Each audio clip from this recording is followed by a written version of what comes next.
আবু বাকির জয়নুল আবেদিন আব্দুল কালাম ভারতের প্রাক্তন রাষ্ট্রপতি পৃথিবী ছেড়ে চলে গেছে, যাকে আমরা মিসাইল ম্যান বলি।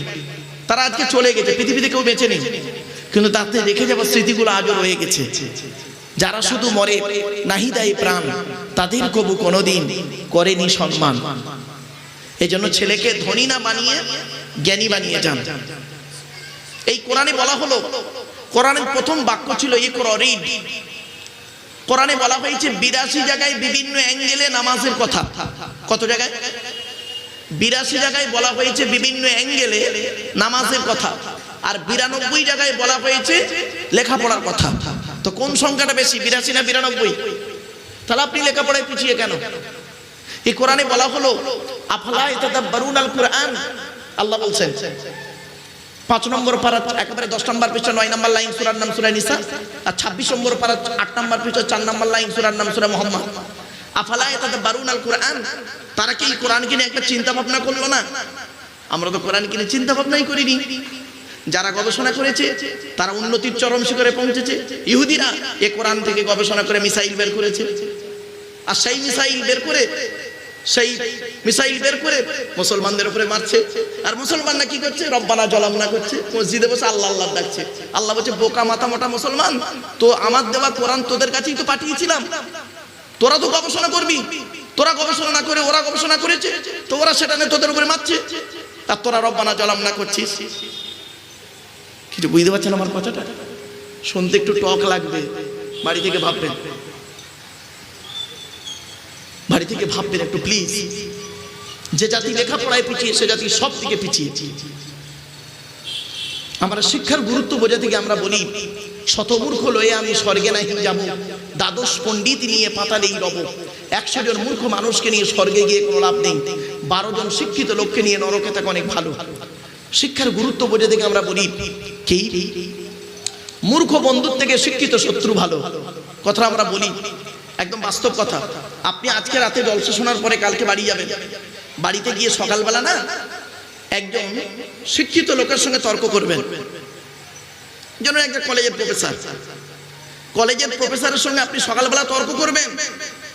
তর্ক করার পরে আপনি তার সঙ্গে জিততে পারবেন না ঠিকই, তবে জিততে না পারলে কিছু শিখতে পারবেন, ঠিক না বেঠিক?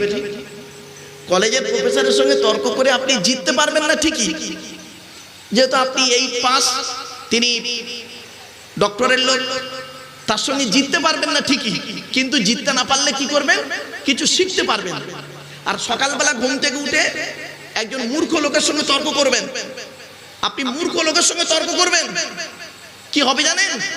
সর্বপ্রথম আপনি মামাসির গালাগালি খাবেন সর্বপ্রথম, তারপরে বলা হবে আপনার মা বাপকে কবর থেকে তুলে আনবে সে। আর কপাল যদি খুব ভালো হয়, তর্ক করতে করতে আপনার গায়ে হাত তুলে দেবে।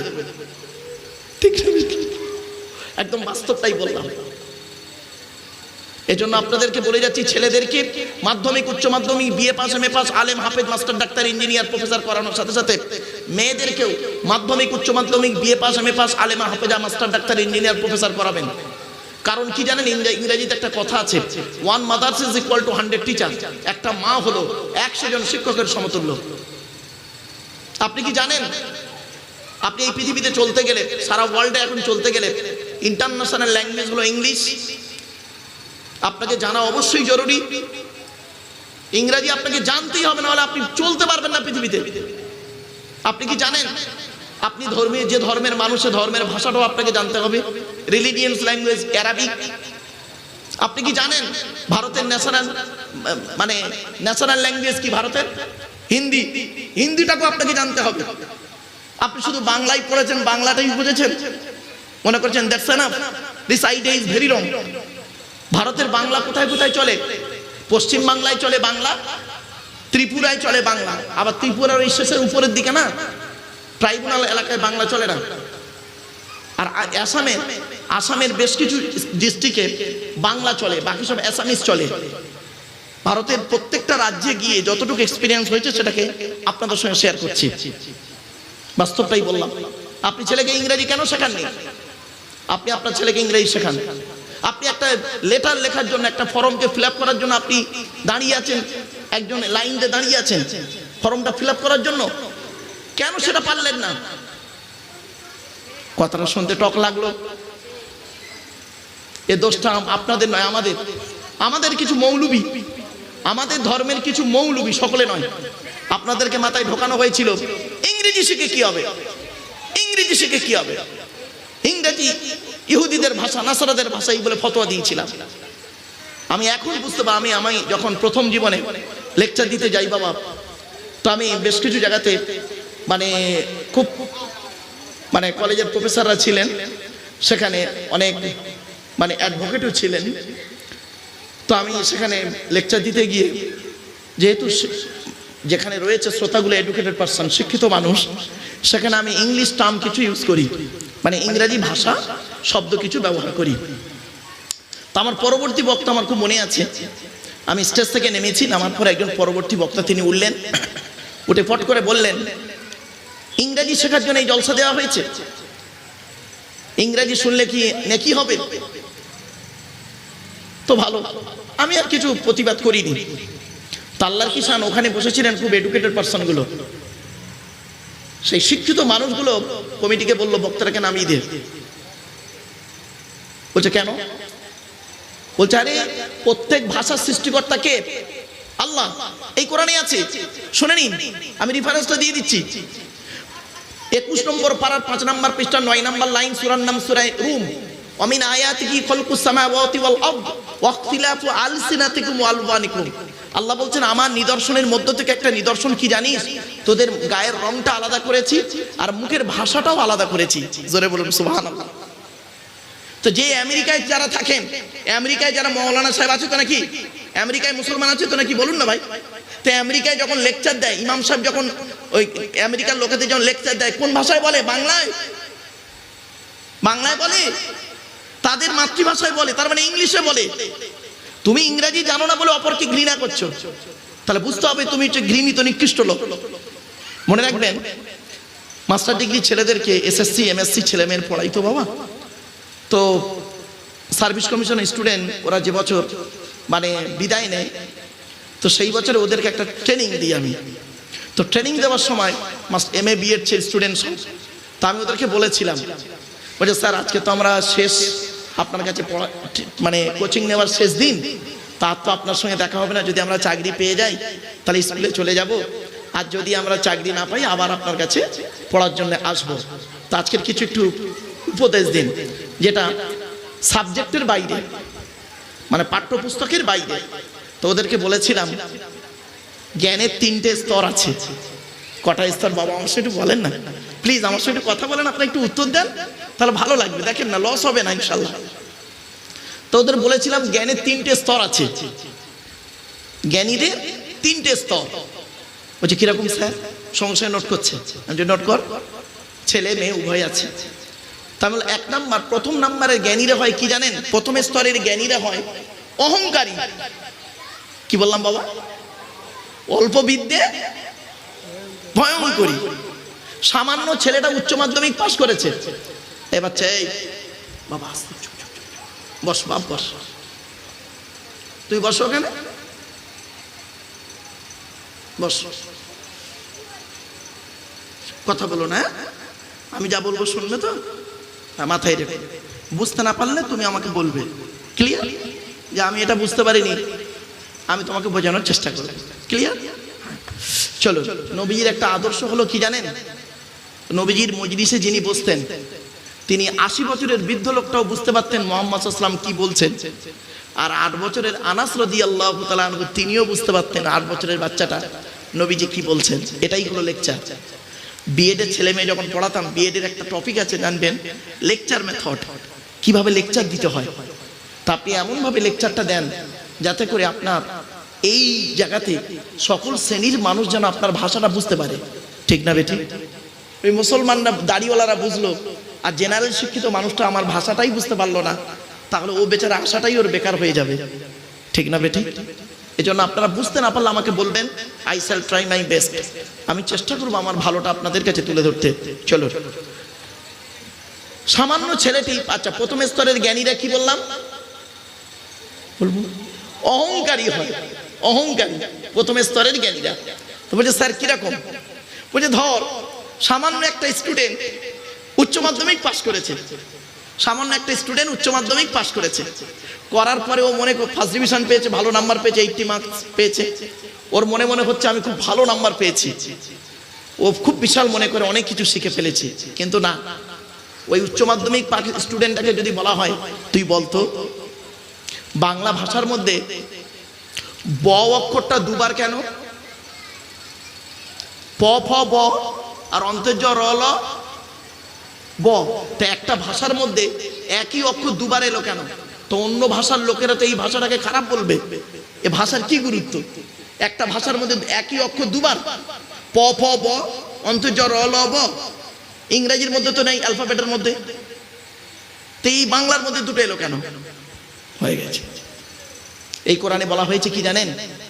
শুনে নিন, 15 নম্বর পারার 9 নম্বর পৃষ্ঠা 6 নম্বর লাইন, সূরার নাম সূরা বনী ইসরাঈল। ওমা উতীতুম মিনাল ইলমি ইল্লা কলিলা, আমি সৃষ্টিকর্তা তোমার জ্ঞান দিয়েছি সামান্য, সামান্য জ্ঞান দিয়েছি। ছোট্ট একটা উদাহরণ দিচ্ছি। আল্লাহ বলছেন বান্দা তোর চোখ থেকে কয়েক হাজার কিলোমিটার দূরে চাঁদ, তোর চোখ থেকে কয়েক হাজার কিলোমিটার দূরে চাঁদ, তুই চাঁদটাকে দেখতে পাচ্ছিস, চাঁদটাকে দেখতে পাচ্ছিস কয়েক হাজার কিলোমিটার দূরে, আর চোখের উপরে এই কপাল, আয়নার সহযোগিতা ছাড়া দেখতে পাস না। তা কোনটা দূরে ভাই? চাঁদটা দূরে না কপালটা দূরে? চোখ থেকে বলুন বলুন। চাঁদটা দূরে, চাঁদ দেখতে পাচ্ছি অত দূরে, আর কপালটা দেখতে গেলে কি লাগছে? আয়নার সহযোগিতা লাগছে। একটু ভাবো প্লিজ। তো প্রথম স্তরের জ্ঞানীরা হয় অহংকারী, দ্বিতীয় স্তরের জ্ঞানীরা কি হয় জানেন? দ্বিতীয় স্তরের জ্ঞানীরা হয় ভীতু। ভীতু। আপনি একজন মুফতি সাহেবকে একটা কোনো ফতোয়া জিজ্ঞাসা করুন, ফট করে সে বলবে না হারাম বা হালাল বলবে না। আপনি কোনো কলেজের প্রফেসরকে একটা প্রশ্ন করুন, ফট করে বলবে না, সে ফট করে উত্তর দেবে না, শুনবে, শোনার পর একটু ভাববে, জানে ভুল ভাল উত্তর দিলে আমার মান সম্মান আছে, ঠিক না বেঠিক? তো দ্বিতীয় স্তরের জ্ঞানীরা হয় ভীতু, কথা বলতে গেলে একটু চিন্তা করে। আর টপ র্যাঙ্কের জ্ঞানীরা কি হয় জানেন? অগাধ পাণ্ডিত্যর জ্ঞান থাকার পরেও সে মনে করে আমি কিছুই জানি না, কিছুই জানি না। ছোট্ট একটা এক্সাম্পল দিই। আলবার্ট আইনস্টাইন নাম শুনেছেন? একজন পদার্থবিজ্ঞানী আলবার্ট আইনস্টাইন সমুদ্রের ধারে দাঁড়িয়ে হাত দুটো পেছনে নিয়ে কি বলেছিল জানেন? ওগো আল্লাহ, বিশাল সমুদ্রের এই বিশাল পৃথিবীতে তোমার কিছুই গবেষণা করতে পারলাম না, এই সমুদ্রের দুটো নুড়ি পাথরকে নিয়ে নাড়াচাড়া করেই চলে গেলাম। অত বড় একজন বৈজ্ঞানিক আলবার্ট আইনস্টাইন, একজন পদার্থবিজ্ঞানী, তার চিন্তা ভাবনা কত মানে বিনয়ী দেখুন, যে হে আল্লাহ, এই পৃথিবীর কিছুই গবেষণা করতে পারলাম না, সমুদ্রের দুটো নুড়ি পাথরকে নিয়ে নাড়াচাড়া করেই চলে গেলাম। আর আমরা সামান্য একটু জ্ঞান অর্জন করেছি, আবার মনে করি আমার থেকে বড় আলেম আর পৃথিবীতে কেউ নেই, ঠিক না বেঠিক? খবরদার নয়। আল্লাহ কোরআনে এই কথাটা বারে বারে বলেছেন, শুনে নিন। রেফারেন্সটা দিয়ে দিচ্ছি, রেফারেন্স টু দি হলি কোরআন, পবিত্র কোরআনের 21 নম্বর পারা বা খণ্ডে 11 নম্বর পৃষ্ঠা 14 নম্বর লাইনে, সূরার নাম সূরা লুকমানে আল্লাহ বলছেন, ওয়ালা তুসাইর খাদ্দাকা লিন-নাসি ওয়ালা তামশি ফিল আরদি মারহা ইন্নাল্লাহা লা ইউহিব্বু কুল্লা মুখতালিন ফখুর। আল্লাহ বলছেন এই পৃথিবীতে কোনোদিন অহংকার করে চলাফেরা করিও না, আমি আল্লাহ কোনোদিন কোনো অহংকারকারীকে ভালোবাসি না। জীবনে কোনোদিন অহংকার করবেন না প্লিজ, আমি আপনাদেরকে অনুরোধ করছি, অহংকার করবেন না। আপনি কিসের অহংকার করি আমরা বলুন তো? জ্ঞানের। জ্ঞানের অহংকার। সামান্য জ্ঞান নিয়ে মনে করি অনেক কিছু শিখে ফেলেছি। দেহর অহংকার। কোরআন বলছে ওয়াখুলিকাল ইনসানু দাঈফা, 5 নম্বর পারার 1 নম্বর পৃষ্ঠা 14 নম্বর লাইন, সূরার নাম সূরা নিসা। আল্লাহ বলছেন মানব জাতিকে সৃষ্টি করেছি দুর্বল করে। মায়ের পেট থেকে যেদিন এলাম, হাইট ছিল 1.5 ফুট, ওয়েট ছিল 3.5 থেকে 4 কিলো। তখন তো বলিনি হিয়া সে লড়ঙ্গা হুয়া সে লড়ঙ্গা। আল্লাহ বলে তোর বয়সটা এখন 25 না, খুব গরম দেখাচ্ছিস না, 50টা পার হোক। পৃথিবীর একটা শ্রেষ্ঠ রোগ আছে, ক্যান্সারের থেকেও খারাপ। রোগটার নাম কি শুনবেন? ক্যান্সার হলে তো ডাইরেক্ট বোঝা যায় মালটা মরে যাবে কয়েকদিনের মধ্যে, স্বাভাবিক। লিভার ক্যান্সার বলুন, ব্লাড ক্যান্সার বলুন, ব্রেন ক্যান্সার বলুন, বা স্কিন বা ক্যান্সার বলুন, ক্যান্সার হলেই বোঝা যায়। হাড় বোন ক্যান্সার হলেই আমরা বুঝি যে ক্যান্সার হলে লোকটা মারা যাবে 100%। কিন্তু ক্যান্সারের থেকেও খারাপ সেই রোগটা, শুনে নিন, সেই রোগটা হচ্ছে কি জানেন? তার নাম হলো সুগার। কি বললাম? Diabetes, sugar. সুগার এমন একটা রোগ যাদের আছে না, আমার বহু ছাত্র তো ডাক্তার, এমবিবিএস ডাক্তার, এমডিও করেছে অনেকে, তারা বলে স্যার আপনার এই কথাগুলো আমরা এখন বুঝতে পারি। বহু ছাত্র IPS officer, IAS officer, defence অনেকে চাকরি করে, বহু মানে কি বলবো আদালত হিসাবে আপনার কোর্টে অনেকে ওকালতি করে। তো বলে স্যার আপনার এই কথাগুলো আমরা এখনো খুব ভাবি। সুগার এমন একটা রোগ না, ও আপনার আস্তে আস্তে সব একটা একটা করে অর্গানকে শেষ করবে। চোখ নেবে, একদম লিভার নেবে, কিডনি নেবে, আস্তে আস্তে আস্তে শেষ করতে করতে করতে করতে আপনাকে শেষ করে দেবে। আর ক্যান্সারটা কি ছিল? কয়েকদিনের মধ্যে আপনার ডাক্তার বুঝে যায় 6 থেকে 1 বছরের মধ্যে মারা যাবে। আর ও এমন একটা রোগ না, কখন বাড়বে কখন কমবে। আল্লাহ বলছে কি অহংকার দেখাস, বয়সটা 25, 50টা হোক, তখনই বুঝতে পারবে এমন একটা রোগ ঢুকিয়ে দেবো, তার নাম সুগার। পৃথিবীর কোটি কোটি টাকা তোকে দিলাম, কোটি কোটি টাকার মালিক বানালাম, সব খাওয়া বন্ধ, কি খাবি? মুড়ি আর শশা। পৃথিবীর সমস্ত খাবার বন্ধ, মুড়ি আর শশা খা, এই তোর খাবার। তোর পাশের লোকটা খাচ্ছে বিরিয়ানি, কাবাব, কোপ্তা, আর তুই খাচ্ছিস কি? মুড়ি আর শশা। মিষ্টির দোকানের সামনে দাঁড়িয়েছিস, দামি দামি মিষ্টি, দামি দামি মিষ্টি, একটাও তোর চলবে না। দোকানদারকে, মিষ্টির দোকানদারকে বলে তোর দোকানে ঘুগনি আছে? ঘুগনি? ঘুগনি গো বাবা। আল্লাহ বললো দেখলি কোটি কোটি টাকার মালিক, সব খাওয়া বন্ধ, ঘুগনি খা। আর ওর কিছুই হয়নি, টাকাই নেই, 2টো রসগোল্লা খেয়ে নিল। কি ভাবছেন আপনি? আল্লাহ বলছেন চেয়ারের অহংকার, চেয়ারের অহংকার। 5 বছরের জন্য ভোটে জিতে একটা চেয়ার দান করব, তোকে ডোনেট করব, দান করব।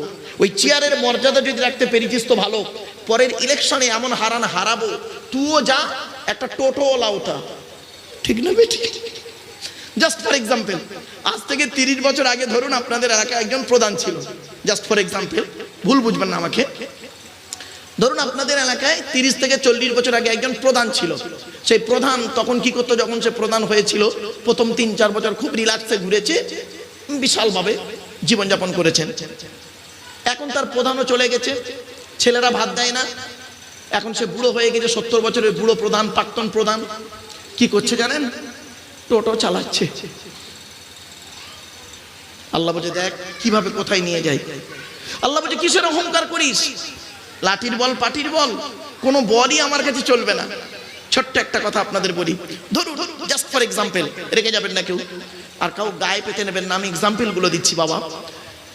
ধরুন আপনাদের এলাকার সব থেকে বড় গুন্ডা, XY যে হতে পারে, বড় গুন্ডা রাস্তা দিয়ে যখন চলে 40টা বডিগার্ড নিয়ে চলে। সামনে 10টা বডিগার্ড, পেছনে 10টা বডিগার্ড, ডান দিকে 10টা বডিগার্ড, বাম দিকে 10টা বডিগার্ড, 40টা বডিগার্ড নিয়ে চলে, AK-47 রাইফেল নিয়ে। জনগণ তার সামনে মুখ খুলতে পারে না ভয়েতে। আল্লাহ বলছে শোন, 40টা বডিগার্ডের বাবার ক্ষমতা নাই, ওর ভেতর থেকে আমি আল্লাহ তোর 12টা বাজাবো, দেখবি দেখবি। 40টা বডিগার্ড থাকবে, তার ভেতর থেকে তোর 12টা বাজিয়ে দেবো। কিরকম দেখবেন শুনুন। আল্লাহ বলছে লাল লাল কাঠ পিঁপড়ে, লাল লাল কাঠ পিঁপড়ে 4 পিস তোর লুঙ্গির ভেতর ঢুকিয়ে দেবো। এমন জায়গায় কামড়াবে, ছটপট ছটপট ছটপট ছটপট করছে। তখন বডিগার্ডরা বন্দুক নিয়ে বলছে স্যার কি হয়েছে স্যার, স্যার কি হয়েছে? ডাক্তার স্যার লুঙ্গির ভেতরে কাঠপিঁপড়ে ঢুকে গেছে, বের করতে পারছে না, দেখাতেও পারছে না, কি করবো বল? তখন বডিগার্ডরা বলছে স্যার দাঁড়ান, আমরা একটা কোর মিটিং করি, কোর মিটিং। বলে ডাক্তার মিটিং করতে করতে আমার ফুলে গেল, কি হবে বল? তখন কমিটিরা, অফিসাররা মানে বডিগার্ডরা মানে কমিটি করে বলছে, মিটিং করে বলছে স্যার একটাই সিদ্ধান্ত, একটাই সিদ্ধান্ত। বলছে কি সিদ্ধান্ত বল তাড়াতাড়ি। স্যার ফায়ার করবো, ফায়ার করবো, হাট হাট হাট, লুঙ্গির ভেতরে ফায়ার করবি, শেষ। একটু ভাবুন, একটু ভাবুন আপনি কোথায় আছেন? যেদিন মায়ের পেট থেকে এসেছিলেন সেদিন না ডাক্তাররা আমাদের একটাই নাম দিয়েছিল। আমাদের আসার রাস্তা ছিল একটা, যাওয়ার রাস্তা হলো অনেকটা। আসার দিনটা ছিল নির্ধারিত প্রায়, যাওয়ার দিনটা কোনোদিন নির্ধারিত নেই। ছোট্ট এক্সাম্পল দিই, আমরা পৃথিবীতে এসেছি কি হিন্দু, মুসলিম, জৈন, ব্রাহ্মণ, খ্রিস্টান, কুলি, সাঁওতাল, বাগদি, দুলে, আমরা সবাই এসেছিলাম বাপের পৃষ্ঠ হতে, মায়ের পেটে থেকে পৃথিবীর মুখ দেখেছিলাম। ডাক্তার বলে দিয়েছিল পিরিয়ডের একটা হিসেব দেখে, গাইনি ডিপার্টমেন্টের ডাক্তার বলেছিলেন যে এই জুন মাসের 25 তারিখে তোমার বাচ্চা হবে, ডেলিভারি হবে। তো দেখা গেল সত্যি সত্যি জুন মাসের 25 তারিখেই বাচ্চাটা হয়ে ডেলিভারি হয়ে গেল। তো আসার দিনটা আমাদের প্রায় নিশ্চিত ছিল, যাওয়ার দিনটা কিন্তু আমাদের নিশ্চিত নির্ধারিত নেই। আছে নাকি? আছে? নেই। আমাদের যাওয়া আসার রাস্তা ছিল একটা, যাওয়ার রাস্তা কিন্তু আলাদা। কেউ যাবে শ্মশানে, কেউ যাবে কবরে, কেউ যাবে গর্তে, কেউ যাবে মাছের পেটে, কেউ আবার প্লেনে যাবে হাইজাকে বাস্ট হয়ে পুড়ে ছাই হয়ে, কেউ আবার বাঘের পেটে, কেউ আবার নদীতে মাছ ধরতে গিয়ে কুমিরের পেটে চলে গেল। আপনি কি ভাবলেন? যেদিন আমরা মায়ের পেট থেকে এসেছিলাম সেদিন আমাদের প্রত্যেকের একটাই নাম দেয় ডাক্তাররা, কি জানেন? শুনে নিন, আপনার আমার একই নাম ছিল, শুনবেন, বেবি। কি বললাম? বেবি। ব্র্যাকেটে লেখে এম অথবা এ, মেল বা ফিমেল, আর মায়ের নামটা লিখে দেয়। তাহলে আমাদের নামটা ছিল একটাই নাম, বেবি, শিশু। আর যেদিন আমরা সবাই মারা যাব হিন্দু মুসলিম, সেদিন প্রত্যেকের একটাই নাম হবে, লাশ। কি বললাম? লাশ। আগে চলে গেছে বাঁশ, রাগ করবেন না, বাঁশ দুই রকমের হয়, বাঁশ দুই রকমের হয়। একটা বাঁশ হয় কি জানেন? চাপা দেওয়ার জন্য, আর একটা বাঁশ যায় পেটাই দেওয়ার জন্য। এই বয়োজ্যেষ্ঠ লোকেরা আছে, জিজ্ঞাসা করুন। 1994 সাল থেকে মাইকের সামনে লেকচার দিচ্ছি, ভারতবর্ষ, নেপাল, বাংলাদেশ, বাস্তব অভিজ্ঞতা নিয়ে আপনাদের সঙ্গে শেয়ার করছি। বাবা, বাড়ি থেকে ভাববেন কিসের অহংকার। চলুন, একদিন আমি স্টুডেন্টদেরকে পড়াতে গিয়ে বলেছিলাম, চল তো আজকে আমরা মানুষ হই। তো স্টুডেন্টরা বলছে, স্যার আমরা মানুষ নই। স্বাভাবিক শুনে আপনাদের কি মনে হচ্ছে? চলুন আগে আমরা মানুষ হই। আমি যেই বলেছি স্টুডেন্টদেরকে, চল আমরা আজকের মানুষ হই, তো স্টুডেন্টরা বলছে, স্যার আমরা মানুষ নই। হ্যাঁ মানুষ তো। তা আমি ওদেরকে বুঝিয়েছিলাম, দেখুন তো আমার হয়েছে কি, ভুল হলে আমাকে একটু সংশোধন করে দিন তো। মানুষ কাকে বলে? আগে মানুষ হন, চলুন আগে মানুষ হই। তো বলছে, স্যার বলুন। বললাম, শুনুন শুনুন প্লিজ, হয়েছে কি একটু দেখুন তো উত্তরটা, ভুল হলে আমাকে সংশোধন করে দিন। হিন্দু মরে গেলে হিন্দু কাঁদে ধর্মের টানে, খ্রিস্টান মারা গেলে খ্রিস্টান কাঁদে ধর্মের টানে। ঠিক না বেঠিক? আমার কথা বুঝতে পারছেন আপনারা? বলুন না, কথা বলুন না ভাই প্লিজ। মুসলমান মারা গেলে মুসলমান কাঁদে ধর্মের টানে। এসে গেছে নাকি? হ্যাঁ এসে গেছেন নাকি? হ্যাঁ, নারাই তাকবীর, নারাই তাকবীর। আওলাদে মুসাদ্দিদুজ জামান, আওলাদে মুসাদ্দিদুজ জামান, নারাই তাকবীর। আমার বাপেরা, যার অপেক্ষায় আপনারা চাতক পাখির মতো চেয়ে আছেন, আওলাদে মুসাদ্দিদুজ জামান তিনি এসে গেছেন, আমার পরেই তিনি আসবেন। মনে হয় আমার হাতে আর বেশি সময় নেই, টু দি পয়েন্টের উপরে কয়েক কটা কথা বলার সুযোগ হয়তো পাবো কিনা জানি না। তো যাই হোক, তিনি আসবেন, তার জ্ঞান গর্ব বক্তব্য আপনাদের কাছে রাখবেন।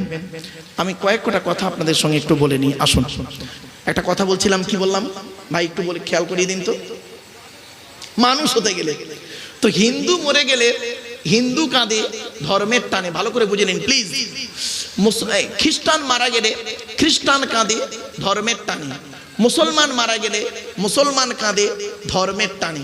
ঠিক না বেঠিক? আর উভয় মারা গেলে যে কাঁদে সেই হলো মানুষ। আমি কি বোঝাতে পারলাম আপনাদের? না বুঝতে পারেননি? উভয় মারা গেলে, মানুষ মারা গেলে যদি মানুষ কাঁদে, জানবেন ওই হলো প্রকৃত মানুষ। সৃষ্টিকর্তার আরাধনা উপাসনার পদ্ধতিটা আমাদের আলাদা হতে পারে, মানুষ হিসেবে এই প্রত্যেকেই কিন্তু আমরা পৃথিবীতে সবাই আমরা আদমের সন্তান। ঠিক না বেঠিক? কিসের হিন্দু কিসের মুসলিম মারামারি করেন? আপনি কি জানেন হিন্দুদের রক্তের ভিতরে মুসলমানদের রক্ত আছে, মুসলমানদের রক্তের ভিতরে হিন্দুদের রক্ত আছে? প্রমাণটা দেব। আপনাদের এলাকায় ব্লাড ডোনেশন ক্যাম্প হয়, রক্তদান শিবির হয়। আচ্ছা, ব্লাড যখন নেওয়া হয় তখন বলা হয় নাকি, এই ও হিন্দু ও রক্ত আলাদা কর, ও মুসলিম ও রক্ত আলাদা কর, বলে নাকি? আরে ব্লাডের মধ্যে কাস্টের কোনো ডিভাইডেড থাকে না, ব্লাডের মধ্যে কালারের কোনো ডিভাইডেড থাকে না, ব্লাডের মধ্যে জেন্ডারের কোনো ডিভাইডেড থাকে না, ব্লাডের মধ্যে গ্রুপের ডিভাইডেড করা হয়। ব্লাডের 4টে group, A B, A B আর ও, প্রত্যেকটার মাইনাস প্লাস। একটা হিন্দু রক্তের ভিতরে 3টে জিনিস পাওয়া যায়, লোহিত কণিকা, শ্বেত কণিকা, অনুচক্রিকা, as a sense no difference. একটা মুসলমানের রক্তের ভিতরে 3টেই পাওয়া যায়। কিসের হিন্দু কিসের মুসলিম মারামারি করেন? চলুন আমি আপনাদের বলে যাচ্ছি, চিত্তরঞ্জন হসপিটালের সামনে এমার্জেন্সির সামনে 1 ঘন্টা দাঁড়াবেন, কলকাতা মেডিকেল কলেজ, এমার্জেন্সির সামনে 1 ঘন্টা দাঁড়াবেন। আপনার এসএসকেএম পিজি, নীলরতন সরকার হসপিটাল, আরজিকর, ওই হসপিটালের সামনে এমার্জেন্সির সামনে 1 ঘন্টা দাঁড়াবেন। দাঁড়ালেই বুঝতে পারবেন 1 বোতল রক্তের জন্য পাগলের মতো ছুটছে। তখন দেখে না রক্তটা হিন্দু না মুসলমানের রক্ত, নারী না পুরুষ, কুলি সাঁওতাল বাগদির রক্ত কিনা দেখে না, তখন গ্রুপটা মিলেছে কিনা দেখে, পাগলের মতো ছুটছে 1 বোতল রক্তের জন্য। মনে রাখবেন, কথাগুলো শুনতে সাময়িক আপনাদের খারাপ লাগবে, কিন্তু বাবা এই কথাগুলো খুব দরকার ছিল। এই কোরআন থেকেই ব্লাড বেরিয়েছিল। এখানে অনেক মানুষ বসে আছেন, ও নিজের ব্লাড গ্রুপটা কি ও নিজেও জানে না, ঠিক না বেটি? ও নিজের ব্লাড গ্রুপটা কি ও নিজেও জানে না। 1500 বছর আগে কোরআন জানিয়ে দিয়েছিল ব্লাডের চিন্তা করতে, ব্রেনের চিন্তা করতে কোরআন বলেছিল। আমরা কোনোদিন ভাবিনি। চলুন, পৃথিবীতে মানুষকে সঠিক পথে চালনা করানোর জন্য যুগে যুগে আল্লাহ পাক নবী রাসূল পাঠিয়েছিলেন। চলুন, আমার হাতেই রয়েছে কোরআন, এই কোরআনের পরিচয়টা আপনাদেরকে দিয়ে দিই। এই কোরআন কার বাণী বলতে পারেন? বলুন বলুন, কোরআন কার বাণী? আল্লাহর বাণী। শুনে নিন, কোরআন হলো আল্লাহর বাণী। কোরআন কোনো মানুষের তৈরি কিতাব নয়, মানুষের লিখিত কিতাব নয়। একমাত্র এই বাণী, এতে যা আলোচনা আছে, কথাগুলো আছে, মানুষের তৈরি নয়, একমাত্র সৃষ্টিকর্তা আল্লাহর পাঠানো বাণী। এটা মাথায় রাখুন। এটা আমি বলি নাই, পৃথিবীর সমস্ত মুসলিম অমুসলিম সমস্ত জাতির বৈজ্ঞানিকরা গবেষণা করেছেন। আমি অনেক বিজ্ঞান ভিত্তিক তথ্য আপনাদেরকে দিতে পারি, তো সময় তো সংক্ষিপ্ত, যেহেতু এটা ধর্মীয় আলোচনা, তো ধর্মের কথা একটু বলতেই হবে আমাকে। চলুন, তো কোরআন যার বাণী, তার পরিচয়টা কি? তিনি হলেন আমাদের সৃষ্টিকর্তা আল্লাহ। সৃষ্টিকর্তা আল্লাহর পরিচয় হলো 4টে। 1 নম্বর, আল্লাহ নিজেই বললেন, কুল, নবী তুমি বলো, হুয়াল্লাহু আহাদ, সে আল্লাহ হলেন একক। 2 নম্বর, আল্লাহুস সামাদ, আল্লাহ হলেন অমুখপেক্ষী। সৃষ্টিকর্তা কোনোদিন কারোর মুখপেক্ষী নয়। সারা পৃথিবীর ব্যক্তি বস্তু সৃষ্টিকর্তার মুখপেক্ষী, ঠিক না বেটি? 3 নম্বর, লাম ইয়ালিদ ওয়া লাম ইউলাদ, সৃষ্টিকর্তা কাউকে জন্ম দেয়নি, সৃষ্টিকর্তাকেও কেউ জন্ম দেয়নি। 4 নম্বর, it is very very important, ওয়া লাম ইয়াকুল লাহু কুফুয়ান আহাদ, সৃষ্টিকর্তার সমকক্ষ কেউই নেই। এটা মাথায় রাখুন। এই যে সূরাটি আমি পড়লাম, এই সূরাটি আরবি ভাষায়, এটা আপনারা অনেকের মুখস্থ আছে আপনাদের। তো এই সূরাটি আমি পড়লাম কেন শুনে নিন। এই সূরাটির মধ্যে 4টে পয়েন্ট আছে, কমসে কম 4টে পয়েন্ট, অনেকগুলো পয়েন্ট আছে, জাস্ট আমি আপনাদেরকে বোঝার জন্য শর্ট টাইমের ভিতরে 4টে পয়েন্ট বলছি। 1 নম্বর হলো, এই সূরাটি আরবি ভাষা, সেটা আপনাকে জানিয়ে দিলাম। 2 নম্বর পয়েন্ট, এই সূরাটি আল্লাহর পরিচয়, সেটা আপনাদের জানিয়ে দিলাম। 3 নম্বর, এই সূরাটির মধ্যে 4টে ধর্ম বেরিয়েছে, মুশরিক, ইহুদি, খ্রিস্টান, ইসলাম। 4 নম্বর পয়েন্ট, মুহাম্মদ সাল্লাল্লাহু আলাইহি ওয়াসাল্লাম বলেছেন, কোন ব্যক্তি যদি এই সূরাটি 3 বার পাঠ করে, আর পাঠ করে ওই ব্যক্তির আমলনামায় 1 খতম কোরআন শরীফ পড়লে যে নেকি পাবে, ওই 3 বার কুল হুয়াল্লাহ সূরা পড়লে সমপরিমাণ নেকি তার আমলনামায় লেখা হবে।